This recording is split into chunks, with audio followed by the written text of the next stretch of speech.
ओम शांति।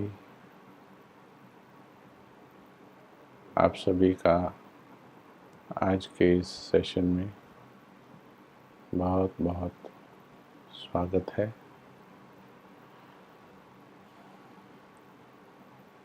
कर्मातीत कैसे बने, इस विषय पर हमारा चिंतन चल रहा है। आज चौथा सेशन है हमारा इस पर।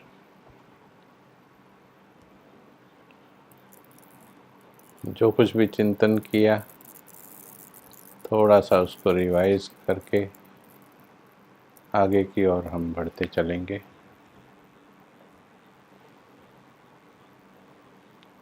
सबसे पहले बिल्कुल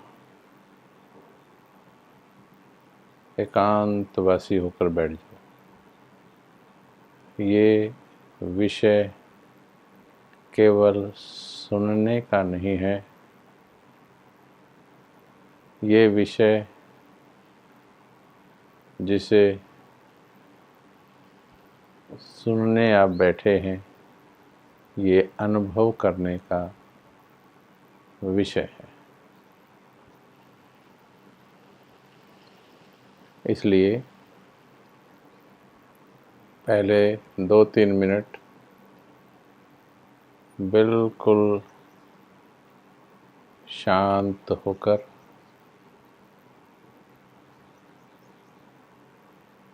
जैसे सब कुछ छोड़कर बैठे हैं, पूरी तरह से इस विषय के लिए बैठे हैं।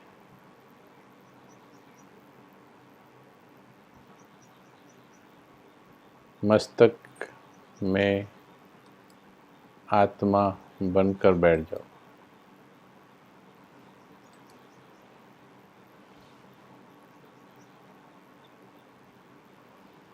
चमकती हुई आत्मा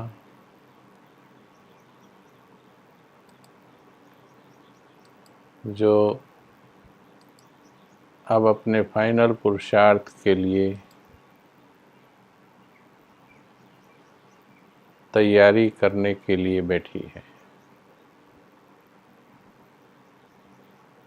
ये विषय उनके लिए है जिनको ज्ञान अच्छी तरह से स्पष्ट हो गया है कि अब मुझ आत्मा का जाने का समय हो गया है।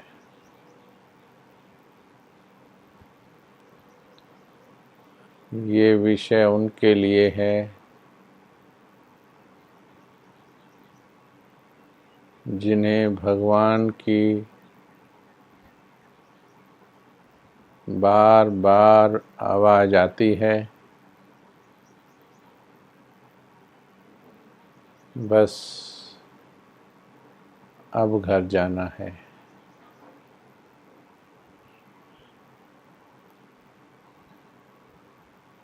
जो इतने धैर्य के साथ आत्मा को मुक्त करने का पुरुषार्थ करना चाहें,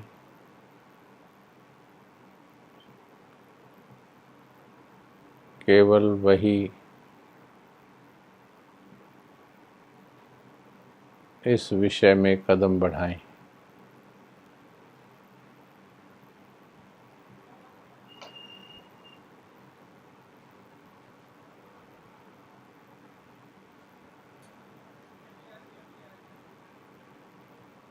हमें इस ब्रह्मांड का सबसे बड़ा ज्ञान प्राप्त हो चुका है।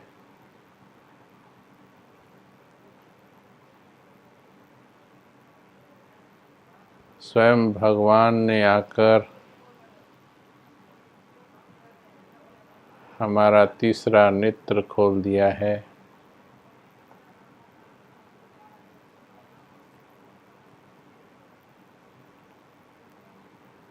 स्वयं का और समय का ज्ञान दे दिया है।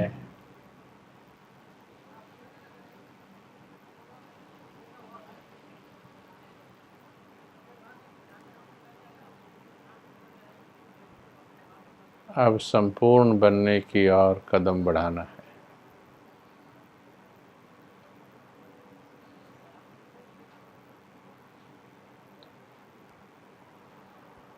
ये ध्यान रहे,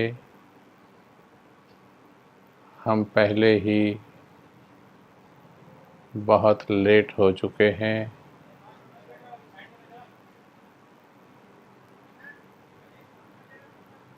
अब और लेट नहीं कर सकते हैं।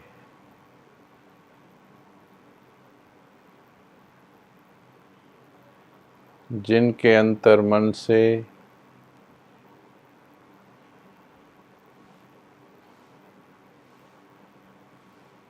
ये पुकार आ रही हो, ये वैराग्य पैदा हो रहा हो,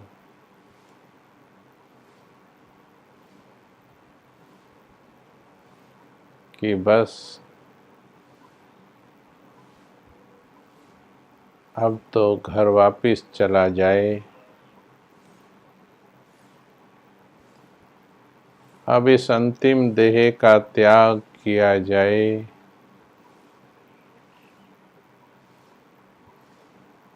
अब सारे कर्म बंधनों को तीव्र गति से काटा जाए,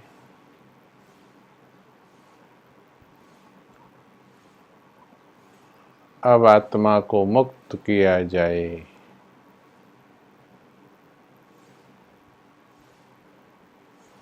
जिन्हें ये अंदर से बात छू रही हो,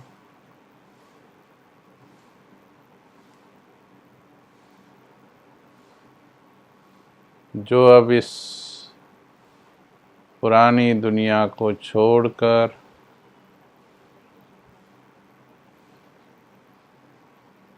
वापिस परम धाम जाने के लिए तैयार हों,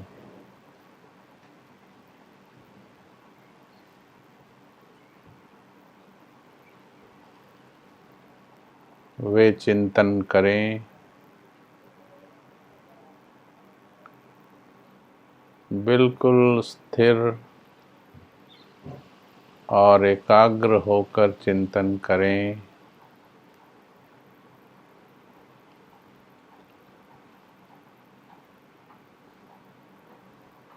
मैं आत्मा अकेली आई थी, मुझे अकेले जाना है।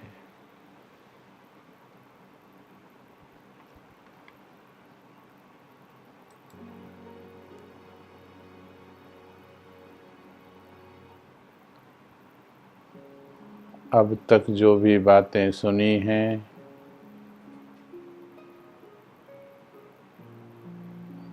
जो बातें बुद्धि ने स्वीकार की हैं,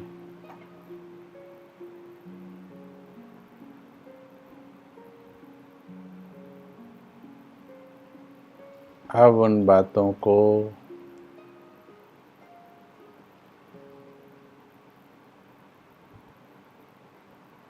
दिल की ओर लेकर चलना है।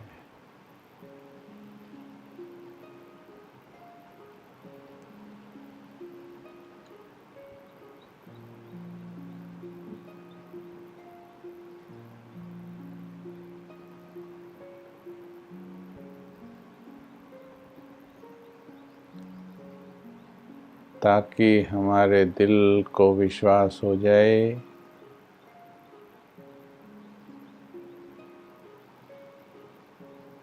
कि मेरे मालिक आत्मा अब फाइनल तैयारी पर है। कर्मातीत बनने की, संपूर्ण फरिश्ता बनने की तीव्र लगन का एहसास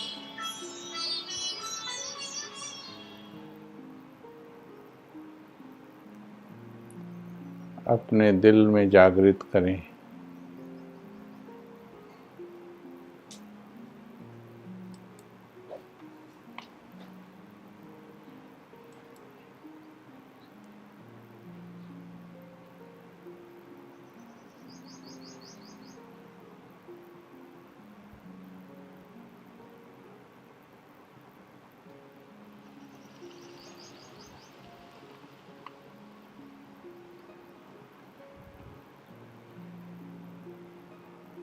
बार बार मन को यकीन दिलाएं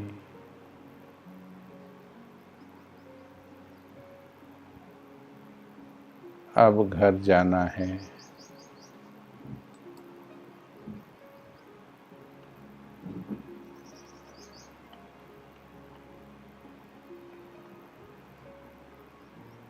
ऐ मेरे मन,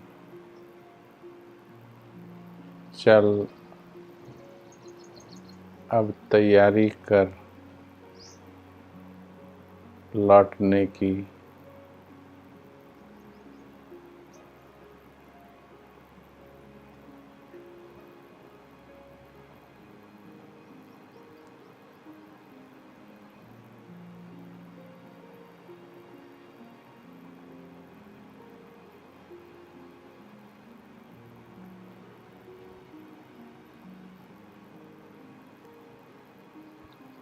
ओम शांति।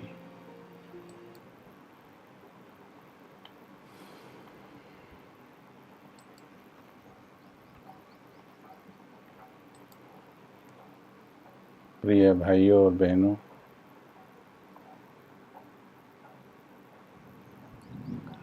हम चिंतन कर रहे हैं संपूर्णता की ओर चलने का।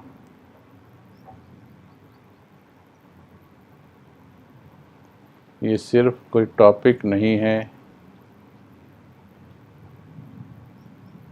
ये अध्यात्म का निचोड़ है।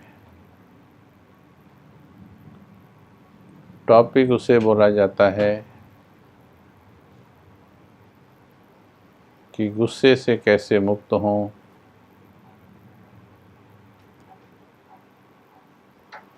चिड़चिड़ेपन से कैसे मुक्त हों,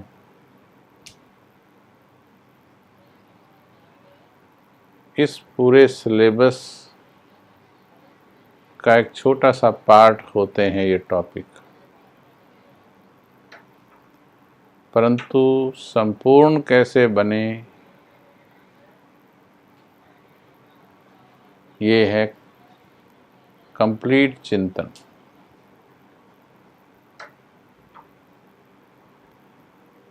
दूसरे विषय सब इसके पार्ट हैं, और जो इस संपूर्णता के विषय पर कार्य करेंगे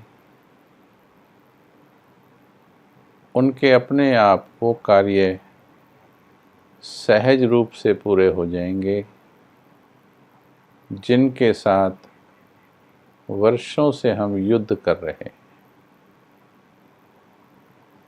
परंतु उसके लिए संपूर्णता क्या होती है,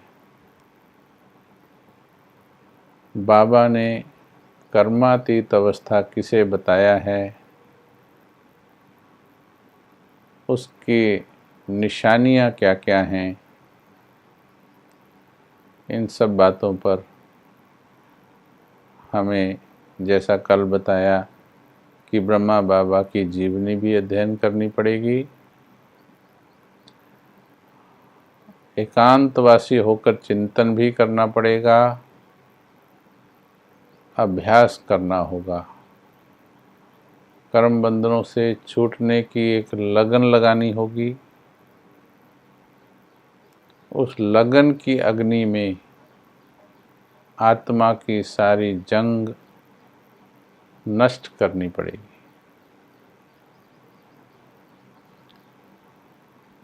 तो इसलिए बार बार ये पूछना है अपने आप से, क्या मैं सही में अब संपूर्ण स्टेज की ओर बढ़ना चाहती हूँ?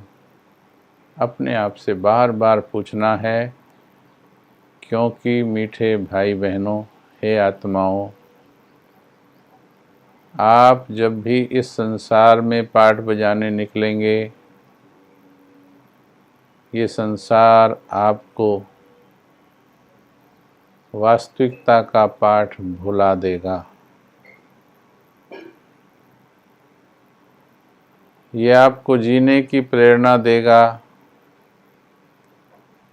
ये आपको एहसास कराएगा कि अभी इतना जल्दी नहीं, अभी तो समय है। एक युद्ध सी हो जाती है योगियों के मन में। एक तरफ कहते हैं कि समय बहुत ही कम है, आपसे भी पूछा जाए तो यही कहेंगे कि समय बहुत ही कम है। फिर अगर पूछा जाए कि क्या पुरुषार्थ अति तीव्र समय की गति से चल रहा है, तो कहेंगे नहीं। मेजॉरिटी कहते हैं वक्त तेज चल रहा है। तो इसलिए इस दुनिया के सूक्ष्म प्रभाव से हे फरिश्ता बनने की लगन वाली आत्माओं, इस दुनिया के सूक्ष्म प्रभाव से बचना है। जो ये दुनिया प्लानिंग कर रही, तुम्हारी प्लानिंग वो नहीं हो सकती। और अगर तुम्हारी प्लानिंग दुनिया वाली है तो फिर तुम मंजिल की ओर नहीं बढ़ सकते। बिल्कुल स्पष्ट उदाहरण दे देते हैं आपको। ब्रह्मा बाबा के जीवन की प्लानिंग आज से 84-85 वर्ष पहले बिल्कुल वो नहीं थी जो दुनिया वालों की थी। उनको नारायण बनने की लगन लग गई थी, फरिश्ता बनने की लगन जैसे जैसे ज्ञान स्पष्ट होता गया वैसे वैसे फरिश्ता बनने की लगन लगी। और उस लगन में बाबा लीन होते गए, स्वाहा होते गए। ज्ञान में पुराना होना, जितने हम ज्ञान में पुराने हो रहे उतना हमारे अंदर वैराग्य ज़्यादा होना चाहिए। योगी का चिन्ह है वैराग्य। उतना ही हमें एक रस होते जाना चाहिए। जितना आत्मा संपूर्णता की ओर बढ़ती है, अपने आप उसका एकांतवास बढ़ता चला जाता है। बाबा उदाहरण देते हैं, जिस प्रकार से कोई भी चीज़ जब तैयार हो जाती है, किचन में जो बनाते हैं, हलवा है जैसे, जब हलवा तैयार हो जाता है तो उसकी संपूर्णता की निशानी है वो किनारे छोड़ देता है। आत्मा भी अगर संपूर्ण हो रही है, अगर कर्मातीत अवस्था की ओर बढ़ रही है, तो वो इस दुनिया के सारे किनारे छोड़ती चलेगी। कल हमने कुछ पॉइंट्स आपको बताए थे। दुनियादारी का किनारा, दुनिया वालों से लगाव, दुनिया वालों से नफरत। कर्मातीत बनने वाली आत्मा दोनों से उपराम हो जाती है, न लगाव रखती है न नफरत रखती है। दुनिया के समाचारों में कि दुनिया में क्या चल रहा है, उससे भी उपराम होने लगती है वो। तीसरा, देह और देह के संबंध, ये बहुत बड़ा बंधन होता है। उन संबंधों के बीच में रहते हुए भी, जैसे कल बताया, मक्खन में बाल की तरह बिल्कुल भी चिपके हुए नहीं किसी संबंध में,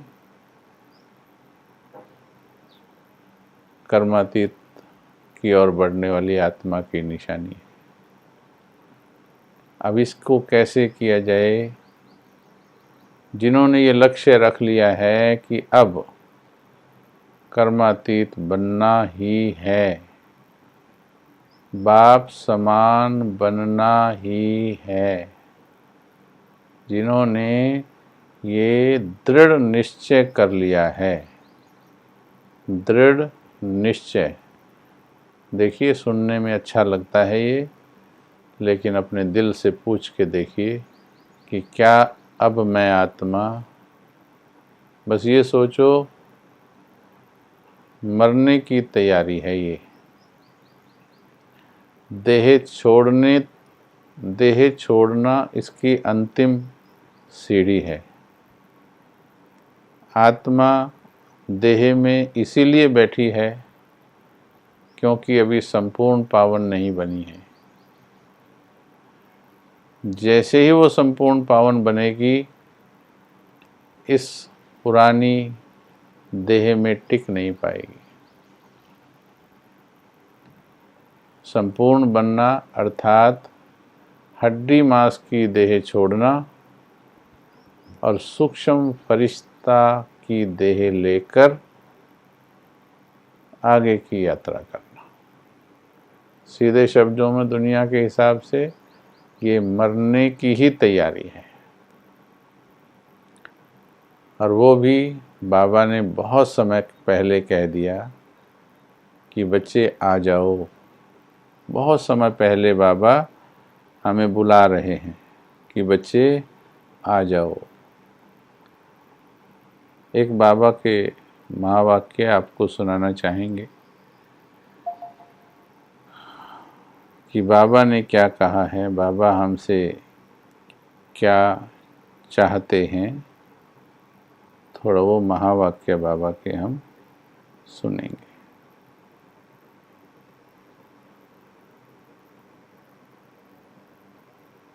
कुछ भी हो, कुछ नहीं देखना है। जो बाप दादा ने कहा वो हर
जिन्हें भगवान की वाणी दिल में लगती है,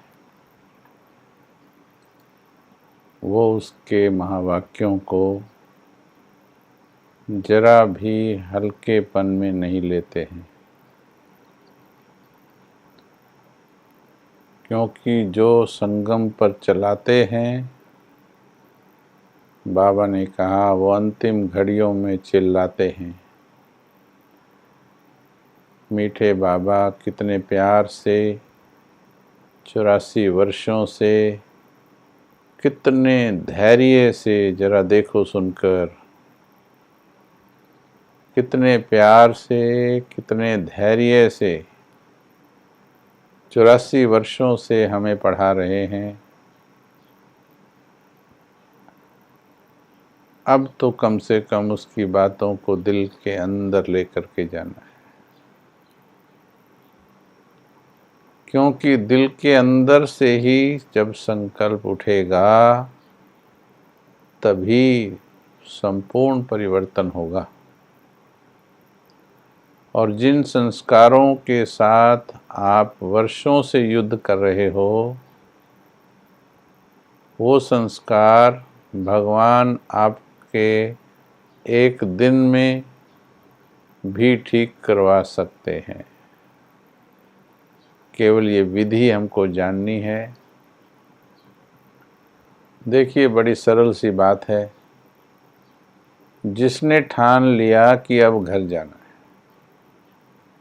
अब तो मेरे को ये संगम युग पर जो ज्ञान मिला है, ये संपूर्णता का ज्ञान है।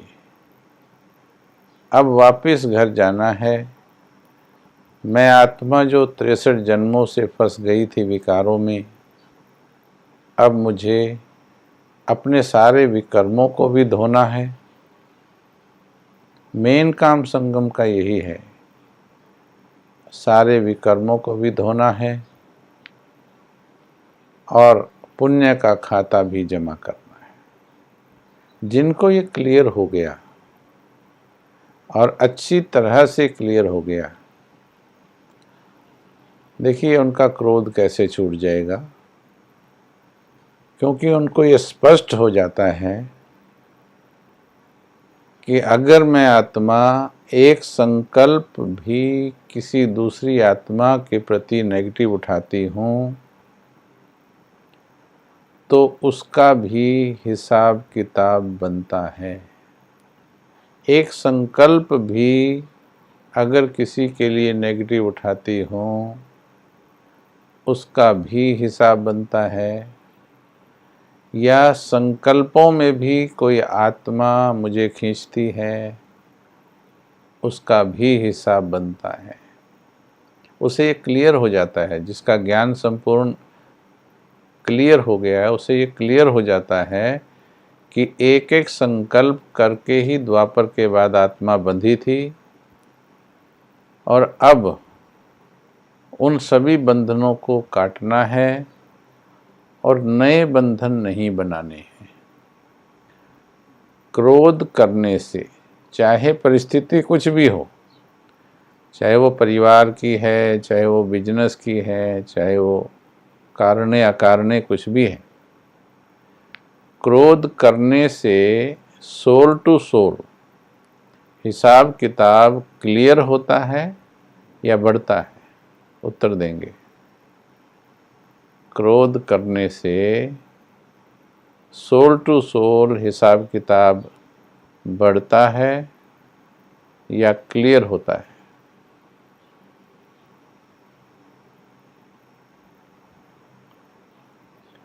Anybody answer?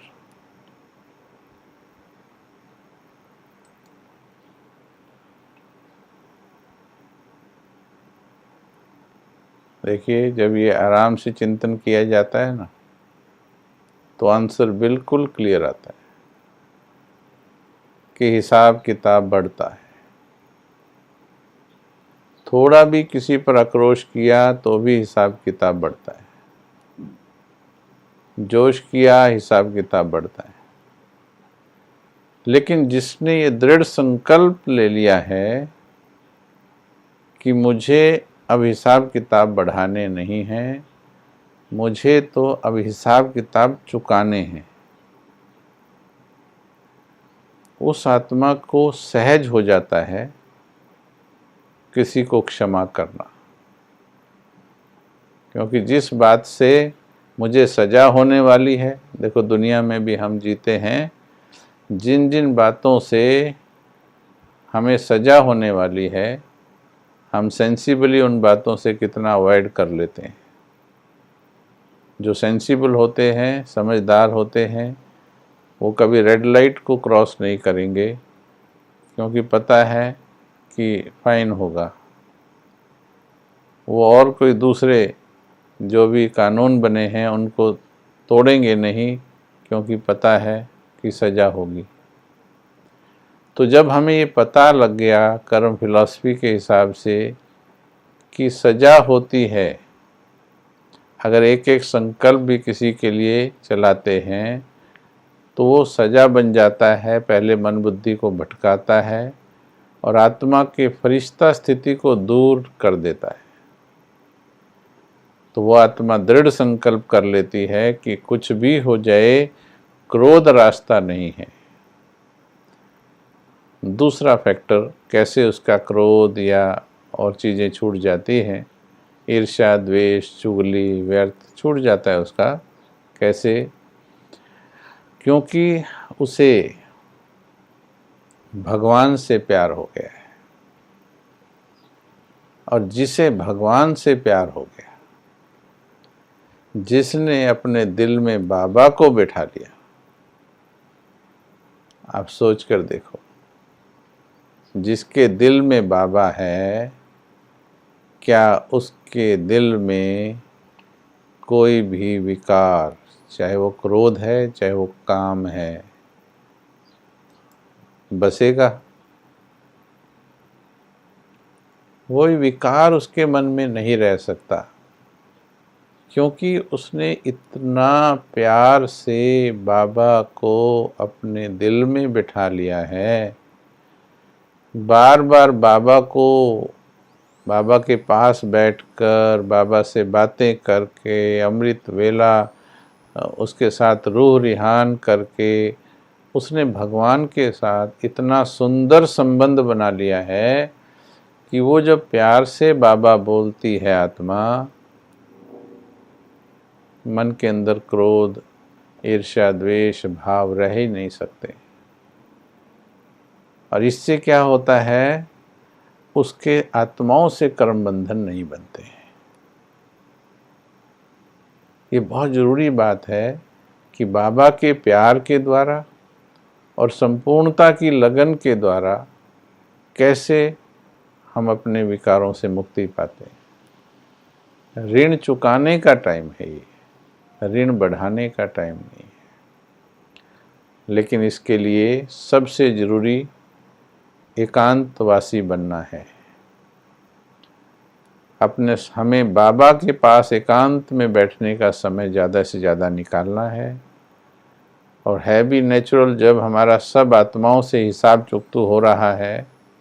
जैसे ब्रह्मा बाबा को वैराग्य आया, अब हमें भी आत्माओं से वैराग्य होना चाहिए। मैं कोई नई बात नहीं बता रहा हूँ, रोज मुरली में आता है, लेकिन हम उसे पढ़ते कैसे हैं वो देखिए। आज बाबा ने कहा है कि बच्चे, तुम्हें बेहद का वैराग्य होना चाहिए, तुम्हें किसी भी आत्मा में लगाव नहीं होना चाहिए, तुम्हें सारे ममत्व मिटा देने हैं, तुम्हें बैग और बैगेज ट्रांसफ़र कर देना है, तुम्हें तन और मन धन सब इस ईश्वरीय यज्ञ में स्वाहा कर देना है। अब सुन लिया महावाक्य। और बहन जी ने पूछा, भाई बाबा ने क्या कहा? तो बहन जी मैं बताऊंगा, हाथ उठा के बोल दिया कि बाबा ने कहा है कि तुम्हें किसी में भी लगाव नहीं होना चाहिए, किसी से तुम्हारा मोह नहीं होना चाहिए, और तुम्हें बेहद का वैराग्य होना चाहिए। आज बाबा ने ये कहा है। और ऐसा बोलकर मन को फ्री कर लेते हैं कि जैसे मैंने आज का पॉइंट अच्छी तरह से सुना दिया, मुझे समझ में आ गया। पर मीठे भाई बहनों, कार्य तो इसके आगे ही बाकी है। कार्य इससे आगे ही बाकी है। ये तो सिर्फ सुना है, अभी तो भीतर चेक करना है। मुखड़ा देख ले प्राणी दर्पण में, कितना पुण्य कितना पाप तेरे जीवन में। अभी तो एकांत में बैठ करके ईश्वरीय महावाक्यों को चेक करना है पहले अपने अंदर, कि मेरे अंदर कितना किचरा है, लगाव है या नहीं है। लगाव की मोटी रस्सियां कटी हैं, सूक्ष्म है या नहीं है। और अगर है तो मैं उसे काटने का पुरुषार्थ कितना कर रही हूँ। तो इसलिए एकांतवासी बनना, ये नोट कर सकते हैं आप। जिन्हें संपूर्णता की ओर चलना है मीठे भाई बहनों, एकांतवासी बनते चलो, अंतर्मुखी बनते चलो। देश दुनिया के समाचारों में भी इंटरेस्ट कम कर दीजिए।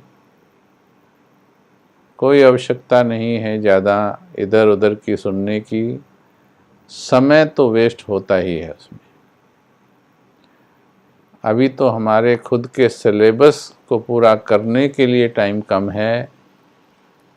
देश दुनिया, अड़ोसी पड़ोसी क्या कर रहे क्या नहीं कर रहे, इन चीज़ों से उपराम होती चलती है वो आत्मा जिसके अंदर ये बस गया कि मेरा बाबा बुला रहा है, अब मुझे वापस घर जाना है। वैराग्य की एक लहर लग जाती है। अमृत वेला पर उस आत्मा का विशेष ध्यान होता है। भले ही कई कहते हैं कि हमारा लक्ष्य है संपूर्ण बनने का, लेकिन अमृत वेला पर अटेंशन अच्छा नहीं तो समझो उनका लक्ष्य नहीं। जो साजन का मिलने का समय है वही समय अगर मिस कर रहे हैं तो उनकी दौड़ संपूर्णता की ओर तीव्र नहीं है।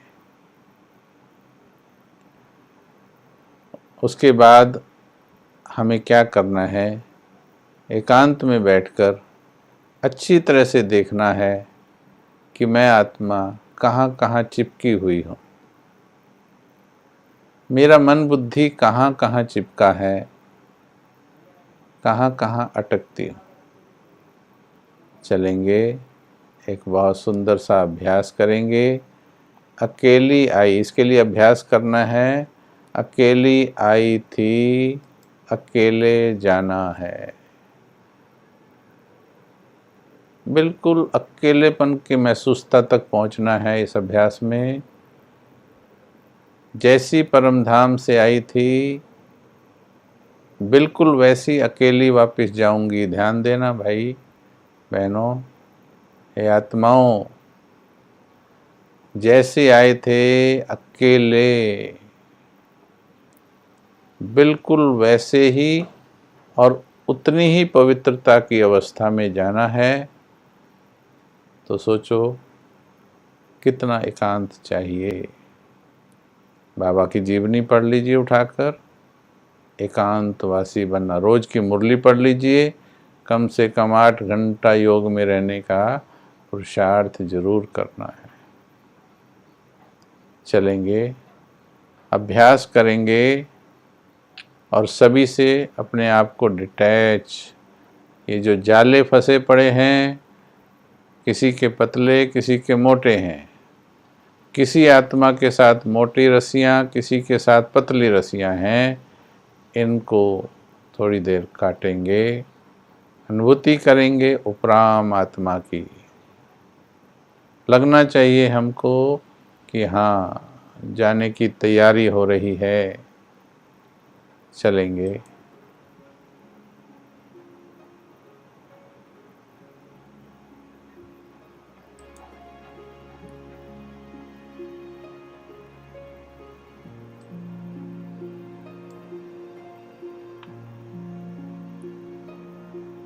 मैं आत्मा इस सृष्टि रंगमंच पर अकेली ही आई थी, बिल्कुल अकेली। और मुझे जब वापस जाना है, अकेले ही वापस जाना है, बिल्कुल अकेले। इसलिए अब मेरा तीसरा नेत्र खुला है।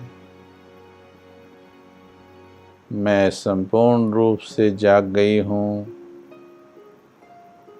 मुझे भगवान की आवाज़ सुनाई दे रही है।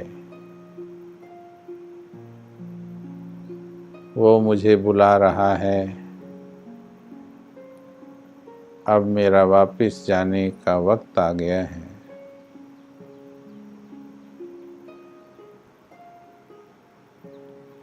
मुझे वापस जाना है।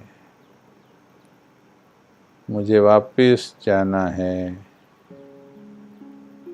ऐ मेरे मन, चल, वापस चलने की तैयारी कर।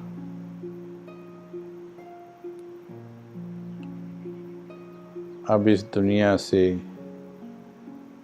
तेरा लंगर उठ गया है। देख, भगवान तुझे ले जाने आया है।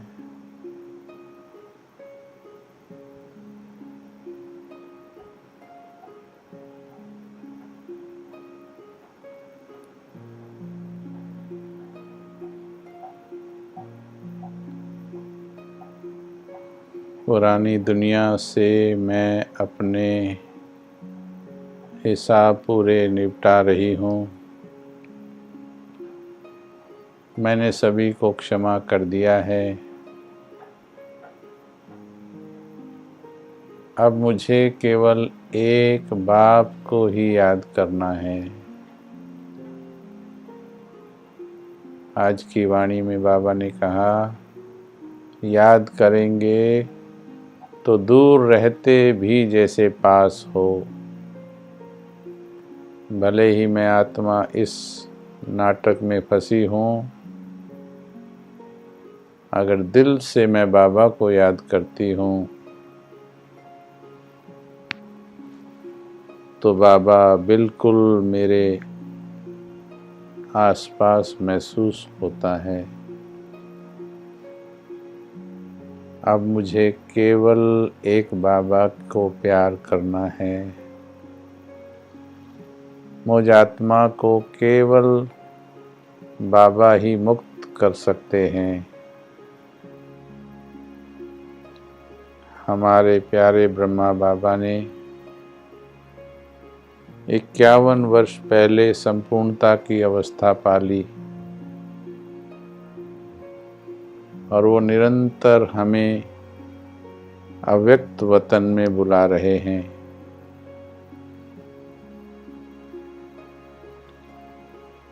अब मेरा भी वापस जाने का समय आ गया।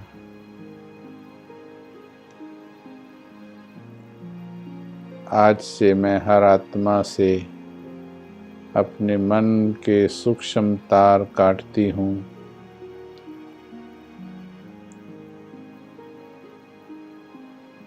अब मुझे वापस घर जाना है। वापस घर जाना है। वापस घर जाना है। धुन लगा लें वापस जाने की। आपकी धुन की आवाज़ भगवान को सुन जानी चाहिए। बैठें थोड़ी देर इस अवस्था में। अब घर जाना है।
हे प्रभु प्रिय आत्मन, अगर मन बुद्धि की लाइन क्लियर नहीं है तो भगवान की मदद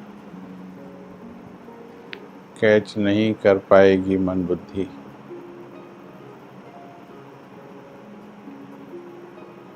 इसलिए अपनी मन बुद्धि की लाइन बिल्कुल भगवान से क्लियर कर लो। बस मेरा बाबा, मीठा बाबा, एक बाबा के साथ ही मेरा प्यार है, एक बाबा ही मेरा रक्षक है, बाबा ही मेरे दिल में है, मैं बाबा की हूँ, बाबा मेरा साजन है, बाबा मेरा पिता है, बाबा ही मेरा सब कुछ है। जितना प्रेम का संबंध बाबा से जोड़ते जाएंगे, बाबा इस दुनिया से कर्म बंधन मुक्त होने में हमें मदद करता जाएगा।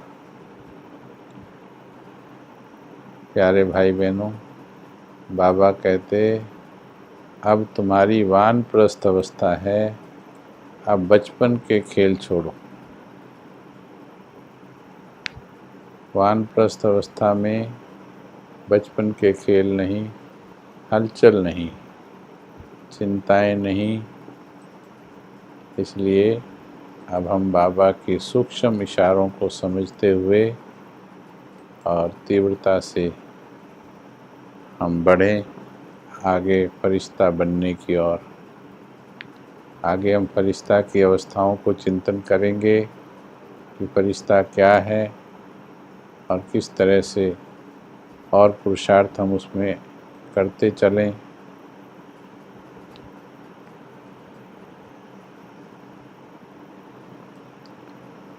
एक कार्य सभी करेंगे, एक चार्ट लिखेंगे सभी। जो फरिश्ता बनने के, कर्मातीत बनने का पुरुषार्थ करना चाहते हैं, एक चार्ट लिखेंगे जिसमें अभी 3-4 पॉइंट से ही शुरू करेंगे, फिर उसके बाद हम उसको बढ़ाते चलेंगे। उस चार्ट में सबसे पहला पॉइंट होगा, आज एकांतवासी होकर चिंतन कितना किया। कर्मातीत अवस्था के बारे में एकांतवासी होकर चिंतन कितना किया। नंबर 1 नोट कर सकते हैं आप इसको। दूसरा है, क्या अब घर जाना है, ये धुन मुझे लग गई है। ये रोज चेक करना है, क्या आज ये धुन लगी रही, अब घर जाना है। जब तक ये याद नहीं रहेगा तब तक हमारा मन पैकिंग नहीं करेगा। जब रिजर्वेशन की डेट नज़दीक आ जाती है तो अपने आप पैकिंग शुरू हो जाती है। मन को अब ये याद करा दें कि बस अब डेट नज़दीक आ गई है, अब घर जाना है। तीसरा, अमृत वेले में देखिए, आज का स्लोगन याद कीजिए। आज की मुरली में स्लोगन आया है, परीक्षा के समय में प्रतिज्ञा याद आनी चाहिए। संपूर्ण बनने का रास्ता वही है। यानी जब परीक्षाएं आएं, बातें आएं, तो मैंने बाबा से क्या क्या प्रतिज्ञाएं की हैं, वो प्रतिज्ञाएं टूटनी नहीं चाहिए, क्रोध आना नहीं चाहिए, धैर्य भंग नहीं होना चाहिए, मन विचलित नहीं होना चाहिए, चिंताएं नहीं लग जानी चाहिए, हमको परेशानियां नहीं आ जानी चाहिए, क्योंकि हमने बाबा से वायदा किया है कि ये सब तेरा है, हमारा नहीं। तो अमृत वेला बाबा से प्रतिज्ञा की, ये चेक करना है। फिर आज किसी आत्मा से नेगेटिव हिसाब किताब तो नहीं बना लिया। ये चेक करना है। और 5वां पॉइंट है, क्या मैंने आज सभी को पूरी तरह से माफ़ किया। यानी किसी के लिए थोड़ा सा भी व्यर्थ नेगेटिव नहीं चलना चाहिए। तो ये 4-5 पॉइंट नोट करेंगे। एकांतवासी होकर चिंतन किया, क्या अब घर जाना है कि धुन लगी रही। और अमृत वेले बाबा से 4:30 बजे के बाद करवाते हैं रोज। दृढ़ प्रतिज्ञा की, किसी आत्माओं से हिसाब किताब तो नहीं बनाया, क्या मैंने सभी को क्षमा किया। तो ये पॉइंट्स भी नोट करेंगे। और अंतर्मुखी जो ये सुन रहे हैं इस विषय को, इसको सिर्फ सुनने तक नहीं रखना है। मैं ये पॉइंट बार बार रिपीट कर रहा हूँ कि ये सिर्फ सुनने का विषय नहीं है। अब वैरागी बनने का समय है। वैरागी बन करके अब अपना बोरी बिस्तरा उठाइए। अब घर जाना है, बाबा ने कहा, अब घर जाने की तैयारी कीजिए, है ना। तो इसलिए मीठे भाई बहनों, अब हम चलते हैं परम धाम की ओर। अब समय हो गया है, तो इस तैयारी को करते रहेंगे तो बहुत जल्दी हम पुरुषार्थ में सफल हो पाएंगे।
अच्छा जी,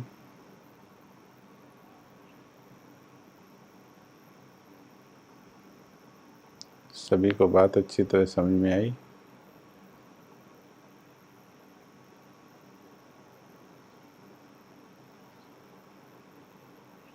अभी आपसे छुट्टी लेते हैं। बहुत अच्छा लगा, आपने बहुत धैर्य से सुनी ये बातें।